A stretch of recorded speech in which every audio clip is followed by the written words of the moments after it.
মিজানুর রহমান সহ উপস্থিত বাংলাদেশ জাতীয়তাবাদী দলের বিভিন্ন পর্যায়ের নেতৃবৃন্দ, সাংবাদিকবৃন্দ, আমি বছরের বছর নাই দেখেছি হাসিনা সরকার কথা লিখলে এই দেশিক সরকারের বিরুদ্ধে লিখলে তাকে কারাবরণ করতে হয়েছে বা তাকে বিভিন্নভাবে তারা নির্যাতন করেছে। আমরা সাধারণের কথা বলছি এখন উনি আজকে অনেক দিন হয়ে গেছে, অনেক বছর হয়ে গেছে।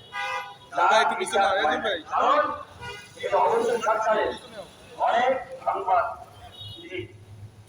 কালেকশন করেছিলেন, যেগুলো যদি প্রকাশ করে তাহলে ভারী খবর সব বের হয়ে যায়। এই জন্য তাদেরকে হত্যা করা হয়েছে। আমরা মাহমুদুর রহমান সহ আরো সাংবাদিক যারা আছে নির্যাতিত হয়েছে, গুম হয়েছে, সাধারণের বিচার সহ মাহমুদুর রহমান সবে মাত্র জামিন পেয়েছে, তার বিরুদ্ধে 100-এর উপর মামলা।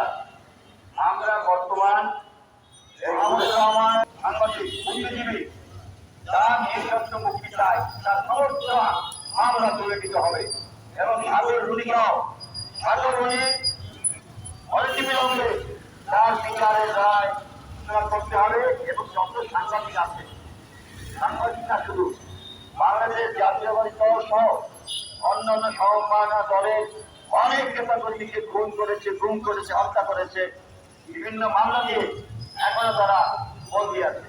আমরা সকল এই অবৈধ সরকারের বিরুদ্ধে যারা আন্দোলন করেছে প্রত্যেকে মুক্তি চাই এবং সাংবাদিকদের যারা লাঞ্ছিত হয়েছে, যারা জেল খেটেছে, জেলে আছে, তাদেরও মুক্তি চাই এবং মাহমুদুর রহমানের সকল মিথ্যে মামলা এবং তার বিরুদ্ধে যে অভিযোগ ছিল আন্তর্জাতিক ন্যায়মন্ডলের তার বিরুদ্ধে মামলা দেওয়া হয়েছে, সমস্ত মামলা মুক্ত করে আমাদের বাংলাদেশ তাদেরকে সকলকে আমাদের মাঝে পাই।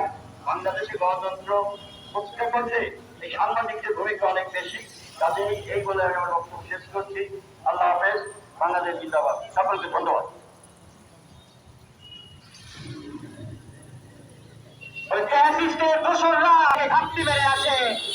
আমরা বলতে চাই, আমরা সত্য, আমরা সাহস, মাফিয়া দালাল হবে শেষ, জাতিবাদের পতন ঘটাতে আবার আসছে আমার দেশ। এখন বক্তব্য রাখবেন বরিশাল মহানগর বিএনপির সংগ্রামী যুগ্ম আহ্বায়ক আফরোজা খানম নাসরিন।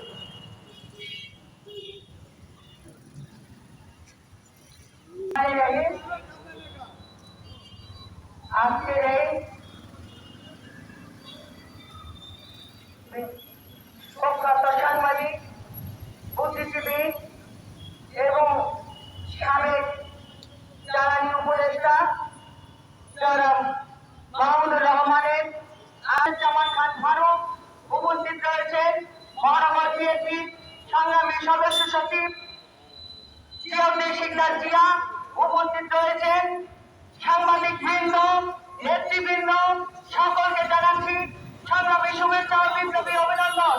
প্রিয় নেতৃবৃন্দ, আমরা এই সরকারের তাকে মিথ্যা মামলা দিলে তাকে জেলে পুরেছিলেন এই হাসিনা সরকার এবং তার বিরুদ্ধে অগণিত মামলা দিয়েছেন, প্রায় 150টিরও বেশি মামলা দিয়েছেন এবং দীর্ঘদিন যাবৎ সমাজে নির্বাচিত হয়ে রয়েছে। তাই বলতে চাই, এই সরকার হাসিনা সরকারের যে দোষররা রয়েছে তারা এখনো করে ষড়যন্ত্র করছে, পিছনে দরজা দিয়ে বিভিন্ন লোককে দাঁড় করাতে। তাই বলতে চাই, এই অন্তর্বর্তীকালীন সরকারকে আপনারা এখনো সোচ্চার হন, না হলে আমরা জাতীয়তাবাদী শক্তি, সাংবাদিক, জনগণ সবাই মিলে আবারও একটি আন্দোলনের ডাক দেব। তাই বলতে চাই, আমাদের সাংবাদিক যে মিথ্যা মামলাগুলো দিয়েছে, সাগররুনির মামলা, এবং সেগুলো অবিলম্বে প্রত্যাহার করুন, না হলে আগামী দিনে আবারও আন্দোলনের ডাক দিবে। তাই বলতে চাই, সবাইকে আবারও ধন্যবাদ। ছাত্র জনতা দেখেছে, তার প্রেক্ষিতে কয়েকদিন আগে গত শুক্রবার মাহমুদুর রহমান বাংলাদেশে ফিরে এসেছেন। তিনি আবার হাজিরা দিকে তাকে জেলে প্রবেশ করতে হয়েছে। এটি বিষয় বর্তমান